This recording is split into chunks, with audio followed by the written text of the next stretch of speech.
Welcome to triple R news. వార్తలు చదువుతోంది మాధురి.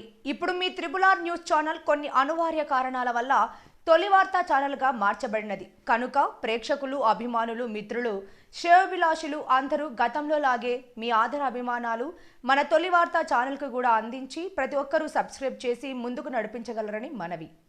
ఇట్లు మీ తొలి వార్త, ప్రజల కోసం, ప్రజల పక్షం. CEO Ramesh Yadav. Phone number 7989366212.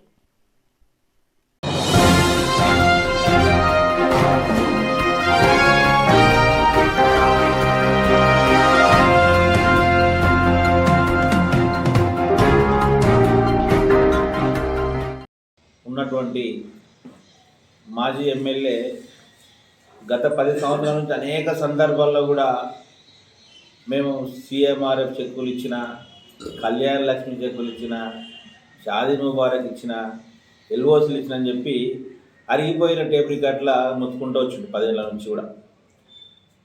మరి ఇప్పటికీ దాదాపు మా దగ్గర కూడా ఈ యొక్క 10 రోజుల నుంచి కూడా కాంగ్రెస్ ప్రభుత్వం ఏర్పడినప్పటి నుంచి చాలామంది బాధితులు మా దగ్గరకు వస్తూ ఉన్నారు. మాకు CMRF చెక్కులు ఇంకా ఇవ్వలేదు, కళ్యాణ లక్ష్మి చెక్కులు మా ముందే స్థానిక నాయకులు కొంతమంది చిచ్చేసిందని చాలామంది ఆవేదన వ్యక్తం చేసుకుంటూ ఉన్నారు. ఈ సందర్భంలో ఒకటి ఐశ్వర్య అని ఇక్కడ ఉన్నాడు, రాజు అని, ఇదే పట్టణానికి చెందినటువంటి వ్యాపారి. ఆయన కుమార్తెకు ఒక యాక్సిడెంట్ అయింది గతంలో. ఈ యాక్సిడెంట్ అయ్యి ఒక హాస్పిటల్లో ఉంటే బిల్లు 9,81,990 రూపాయలు అయింది. మరి దీనికి CMRF చెక్కు అప్లై చేశాం ఎమ్మెల్యే గారికి. ఎప్పుడు ఇచ్చారంటే డిసెంబర్ 15, 2021. అంటే 2 సంవత్సరాలు అవుతా ఉంది. కరెక్ట్ 2 సంవత్సరాలు అయిపోయింది. ఇప్పటి వరకు అడిగితే కూడా గతంలో మొన్న ఎలక్షన్ ముందు అడిగితే కూడా ఈయన ఎమ్మెల్యే గారికి స్వయంగా నేను కూడా విన్నా ఆ వాయిస్, నేను ఆఫీస్కి వెళ్తున్నా, నేను చూస్తాను అని చెప్పి దాట వేసుకుంటూ వచ్చినటువంటి పరిస్థితి ఉంది. కానీ నిన్న నా దగ్గరికి వచ్చింది ఈయన. నా దగ్గరకు వస్తే చీఫ్ సెక్రటరీ ఆఫీస్కు ఫోన్ చేస్తే ఒక గంటలో మాకు డీటెయిల్స్ ఇచ్చింది. ఈయనకు 13/6/2020 నాడు చెక్ వచ్చింది, 2 లక్షల రూపాయల చెక్కు. CMR 9,81,000 అయితే 2 లక్షలు. అదే మీ నాయకులకు అయితేనేమో 9 లక్షలకు 7-8 లక్షల చెక్కులు వస్తాయి, LOCలు వస్తాయి లక్షలాది విడిగా. మరి ఈయనకు 9 లక్షలు వెళ్ళి దాదాపు 10 లక్షలకు 20% ఇచ్చిన సంతోషం. ఈ 2 లక్షల చెక్కు మళ్ళీ మీ దగ్గర ఎందుకు పెట్టుకున్నారు? ఇంతవరకు ఇచ్చలేదు. మళ్ళీ ఎవరు ఆపుతా ఉన్నారు? సంవత్సరన్నర నుంచి ఒక బాధితునికి తన బిడ్డ హాస్పిటల్ పాలయ్యి తీవ్ర మనోవేదనకు గురైతే, ఆర్థికంగా నష్టపోతే ఉపశమనం కలిగించినటువంటి ప్రభుత్వము, అప్పుడున్నటువంటి ప్రభుత్వం కానీ, అప్పుడున్నటువంటి ఎమ్మెల్యే కానీ ఎందుకు ఆపుతా ఉన్నారంటే ఆపుతుండని చెప్పి మాకు సమాచారం. మరి ఈయన కుమార్తెకు యాక్సిడెంట్ కావడానికి కారణం ఆ కుటుంబమే.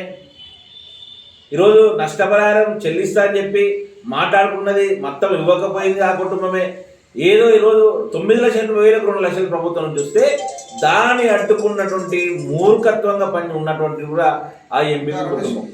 ఇది ఎంతవరకు సమంజసమని చెప్పి మేము అడుగుతా ఉన్నాం. ఇది కరెక్టేనా? ఎమ్మెల్యేకు మళ్ళీ చెప్తున్నా, ఇంత నీచమైన సంస్కృతికి నీవు తెరలేపుతా ఉన్నావు. అక్టోబర్లో కూడా నీకు ఫోన్ చేసింది కదా, నేను నిన్న స్వయంగా ఆ రికార్డు ఉంటే ఒకసారి అక్టోబర్ అంటే నేను ఆఫీస్కి వెళ్తా ఉన్నాను. అరే మరి నీకు తెలిసి జరుగుతుందా? ఇది తెలియక జరుగుతుందా? మళ్ళీ దానికి మొన్ననేమో సమీక్ష సమావేశం పెట్టి ఒక సంతాప వాళ్ళకి అయితే ఏడుస్తుంది. ఎవరెవరు వాళ్ళ ఇంట్లో బంధువులు వచ్చిపోతే కూడా అది ఏడుస్తలేదు, నాకు డౌట్. కానీ పట్టుకొని ఏడుస్తుంది, ఊరందరూ నవ్వుతారు. ఆ ఏడుపులేంది, తుడుపులేంది? మీరు ఇటువంటి చేసిన గరగరాలనే కదా ఆ పరిస్థితి తెచ్చుకున్నది. మీరు సక్రమంగా చేసి ఉంటే ఈ పరిస్థితి ఎందుకు వస్తుంది? ఈరోజు దేవరగద్ద ప్రజలు ఈరోజు మిమ్మల్ని ఎందుకు తిరస్కరిస్తారు?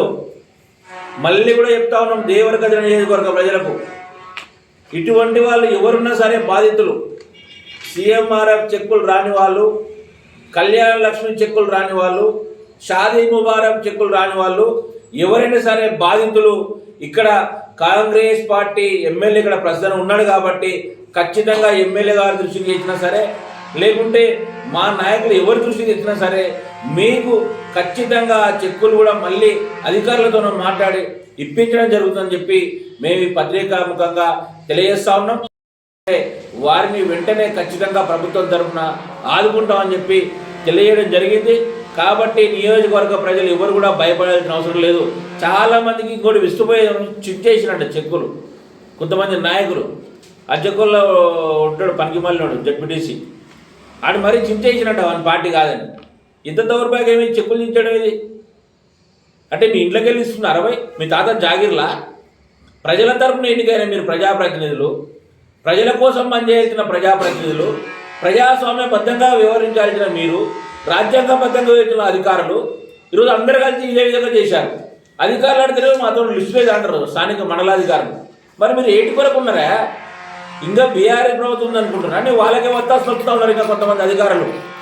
ఇటువంటి అధికారులపైన కూడా ఖచ్చితంగా చర్యలు తీసుకునే సమయం కూడా ఆసన్నమైంది, మీరు గుర్తుంచుకోవాలి. ఇంకా గత ప్రభుత్వం అధికారులు అనే భ్రమలో మీరు ఉన్నారు, మునిగి తేలుతూ ఉన్నారు. మండల ఆఫీస్ అధికారులు కానీ పోలీస్ అధికారులు కానీ అనేక సమస్యలు మా దృష్టికి వస్తూ ఉన్నాయి. ఇంకా మీరు ప్రజాస్వామ్యబద్ధంగా వ్యవహరించకపోతే ఖచ్చితంగా ఈరోజు మీకు తగిన శాస్తి కూడా ఈరోజు జరుగుతుంది. దానికి సిద్ధంగా ఉండాలని చెప్పి మరొక్కసారి హెచ్చరిస్తా ఉన్నాం. ప్రజలకు ఏ సమస్య రాకుండా చూసుకోండి. మీరు ప్రజాస్వామ్యబద్ధంగా మేము ఏకపక్షంగా వివరించటలేము, ఏకపక్షంగా పనులు చేయాలని అడుగుతలేము. నిజంగా సమస్య ఎక్కడుంది ఆ బాధితునికి న్యాయం చేసే దిశగా మీరు చొరవ తీసుకోవాలని చెప్పి మరొక్కసారి అధికారులకు మేము విజ్ఞప్తి చేస్తా ఉన్నాం. ఇంకా ఇటువంటి బాధితులు ఎవరున్నా సరే మమ్మల్ని సంప్రదించాలని చెప్పి మరొక్కసారి విజ్ఞప్తి చేస్తా ఉన్నాం.